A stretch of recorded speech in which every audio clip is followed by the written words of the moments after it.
வேதாகம காலத்தில் பரிசுத்தராய் வாழ்ந்து அந்தந்த காலத்தில் உள்ள புஸ்தகங்களில் மனசாட்சி கால புஸ்தகம், ஞாபக புஸ்தகம், ஜீவ புஸ்தகம், ஆட்டுக்குட்டியானுடைய ஜீவ புஸ்தகம், இவைகளில் பேர் எழுதப்பட்டவர் யாவருக்கும் வெள்ளை சிங்காசன நியாய தீர்ப்பு இல்லை.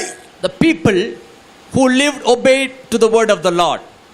The people's names which was recorded in the book of the conscience. Number 2, the people whose names was recorded in the book of remembrance.